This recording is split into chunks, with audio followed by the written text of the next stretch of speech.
Hello everyone, आप सभी का स्वागत है आपके अपने चैनल अष्टोद मोदी सर में। आज क्लास 9 का थर्ड यूनिट टेस्ट का क्वेश्चन पेपर है। आपका 2023 का पेपर है, इसको एक बार सॉल्व करके जाइएगा। जिसका क्वेश्चन पेपर स्कूल नहीं बना रहा है, जिसका क्वेश्चन पेपर बाहर से आ रहा है, वो जरूर करके जाइएगा। ठीक है, एक तरह से मॉडल पेपर आप समझ लीजिए इसको, लेकिन इसको करके जाइएगा। चलिए शुरू करते हैं। जिसका बाहर से क्वेश्चन आएगा उसके लिए इंपॉर्टेंट है, मोस्ट इंपॉर्टेंट है, वह करके जाइएगा, सॉल्व करके जाइएगा। चलिए पहले देखते हैं।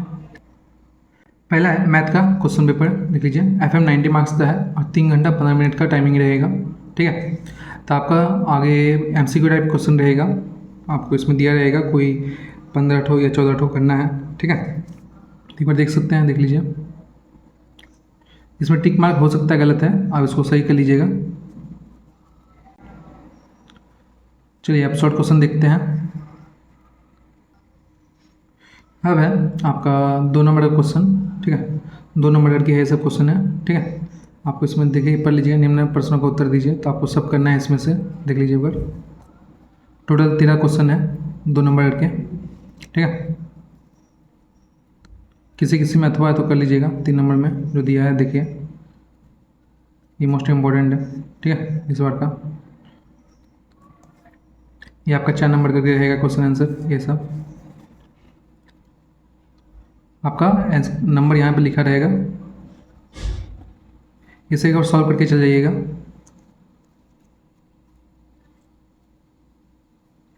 ये आपका प्रमाणित कीजिए, ये इंपॉर्टेंट है। ठीक है, तो एक बार करके जाइए। दोनों जो प्रमाणित करने का है, कोई एक ठो आता ही आता है। ठीक है, अब आगे देखते हैं। टोटल 90 मार्क्स का है, इसलिए एक बार देख लीजिएगा।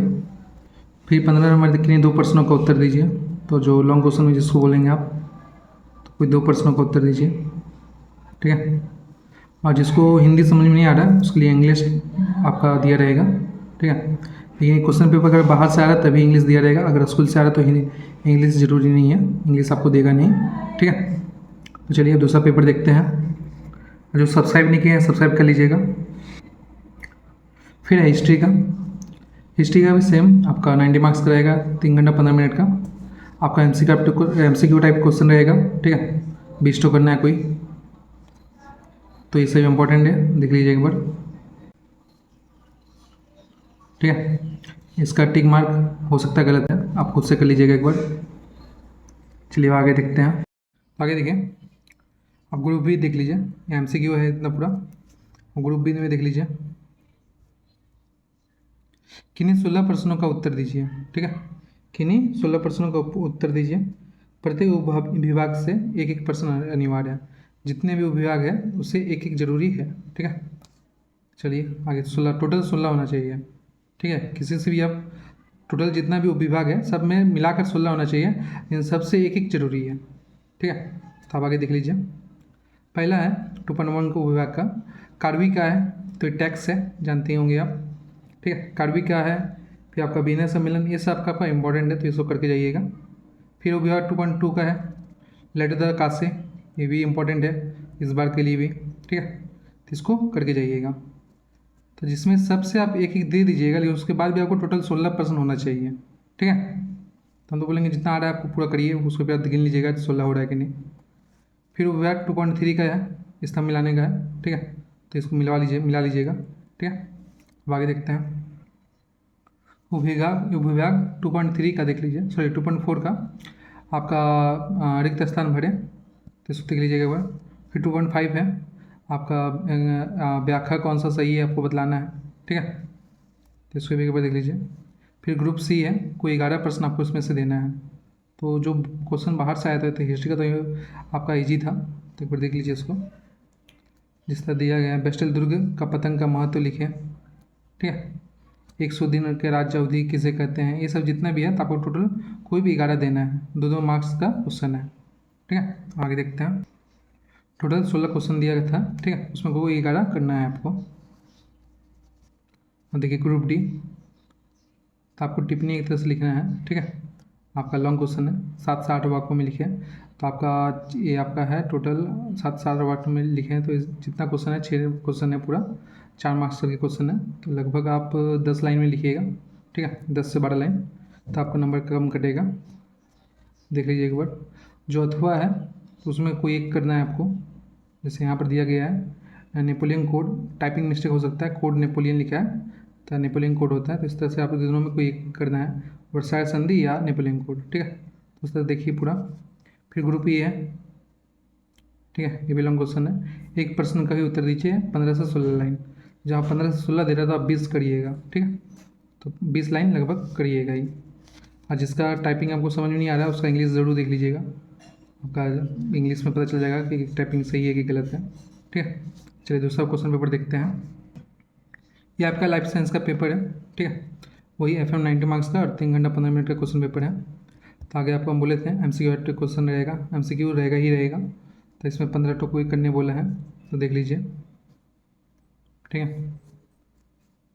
तो इसको कर लीजिएगा एक बार। टिक मार्क गलत हो सकता है, आप खुद से कर लीजिएगा। फिर ग्रुप बी है, ठीक है, कि नहीं आपका 21 प्रश्नों का उत्तर दीजिए। तो रिक्त स्थान से मिलाया हुआ दिया हुआ है, ठीक, देख लीजिए। फिर सदा सत्य बताना है आपको, कौन सा ट्रू है कौन सा फॉल्स है, फिर सब मिलाना है आपको, ठीक है, वही देख लीजिए।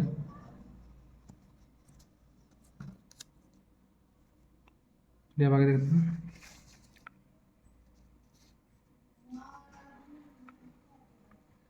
फिर आपका शॉर्ट क्वेश्चन है, 1 नंबर का है, ठीक है। सबको एक लाइन में आपको आंसर देना है सबका, तो एक लाइन का आंसर आपको देना है सब में, ठीक है। इसको देख लीजिए। और क्वेश्चन पेपर जहाँ बाहर से आ रहा है तो ज़रा सा टफ रहेगा, और जहाँ स्कूल से आ रहा है तो ईजी रहेगा, ठीक है। तो क्वेश्चन पेपर बाहर का है तो कुछ कुछ आपको लगेगा कि ये क्वेश्चन है कहाँ से, हम लोग का बुक में तो है नहीं, तो सर से पूछ लीजिएगा आप, नहीं तो कमेंट करके बताइएगा। अब है देख लीजिए ग्रुप सी का 2 नंबर का क्वेश्चन है, 2 मार्क्स का है, कोई आपको 12 ठो करना है, इसके ऊपर देख लीजिए। अब ग्रुप डी का देख लीजिए, आपका निम्नलिखित प्रश्नों का उत्तर दीजिए, ठीक है। तो 5 मार्क्स का करके क्वेश्चन है, तो ठीक से लिखिएगा जरा सा, देख लीजिए।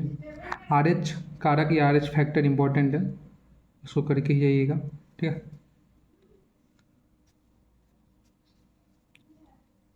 ये देख लीजिए। अब जिसको बोले थे इंग्लिश में भी इधर भी दिया हुआ है, ठीक है। अब आपका दूसरा क्वेश्चन पेपर देखते हैं। ये आपका ज्योग्राफी का क्वेश्चन पेपर है, 90 मार्क्स का, 3 घंटा 15 मिनट। तो देख लीजिए MCQ टाइप का क्वेश्चन है, ठीक है, MCQ टाइप है। तो इसमें से आपको कोई 14 टो करना है, 14 या 15 देते ही देते हैं, ठीक है। टिक मार्क गलत होगा, आप सही कर लीजिएगा, देख लीजिए।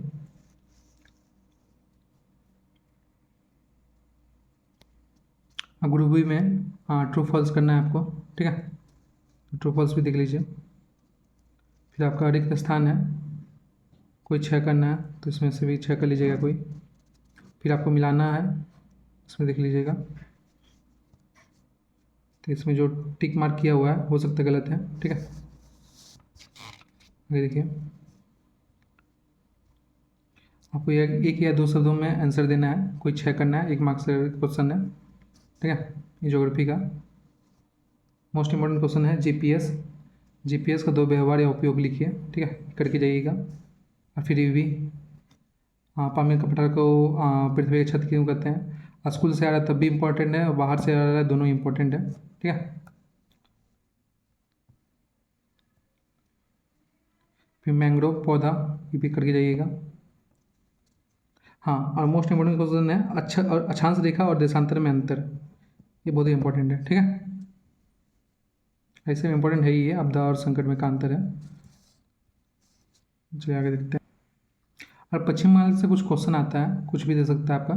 पश्चिम बंगाल में कितनी आपदा, कौन सी आपदाएँ आती है, वर्णन कीजिए, या बाढ़ आतंक क्यों आती है, वो सबको कोई एक तो लॉन्ग क्वेश्चन आगे ही आएगा, ठीक है।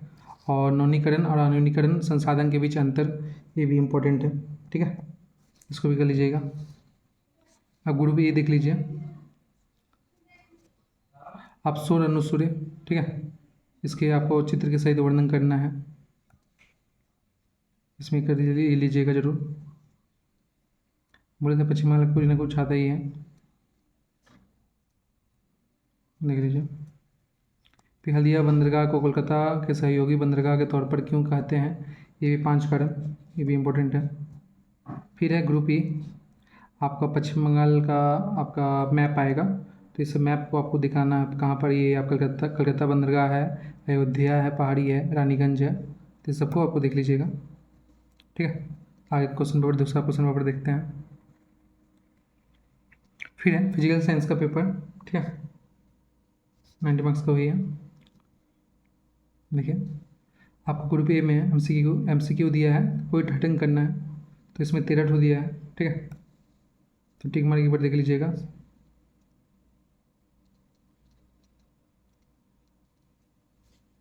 चलिए अब आगे देखते हैं। फिर ग्रुप बी है, आपका एक उत्तर में प्रश्न देना है, देख लीजिए। जीसीएस पद्धति सीजीएस पद्धति में घनत्व की इकाई का है, तो इकाई सबका लगभग इम्पोर्टेंट ही है, सबका इम्पोर्टेंट आपका जितना भी इकाइयाँ लग रहा है उसका करके जाइएगा। पे एक डाइन में कितना न्यूटन होता है, ये भी।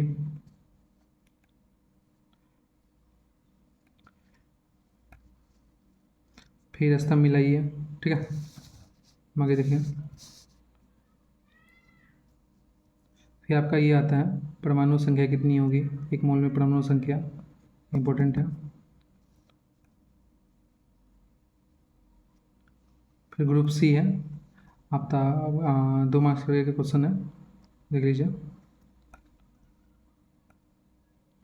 बर्नौली का प्रमेय, ये जरा सा करके जाइएगा। फिर गुप्त ऊष्मा या कोहरा कैसे बनता है, ये दोनों। फिर C12, ये भी इम्पोर्टेंट है, ठीक है। अब 32 ग्राम ऑक्सीजन में कितना परमाणु और कितना ग्राम अणु ऑक्सीजन होता है, ये भी देखते हैं, देख लीजिए। ग्रुप डी है, ठीक है, 3 नंबर का क्वेश्चन है, देखिए। ऐसा प्रैक्टिस करके जरूर जाइएगा, ठीक है, जिसका क्वेश्चन पेपर बाहर से आ रहा है और जिसका स्कूल से आ रहा है उसके लिए भी अलग से एक तो वीडियो बनाएंगे, ठीक है। अगर आपको ये वीडियो हेल्पफुल लगे तो प्लीज़ कमेंट करके बताइएगा, और जो अगर सब्सक्राइब नहीं किए हैं तो सब्सक्राइब कर लीजिएगा, ठीक है। धन्यवाद।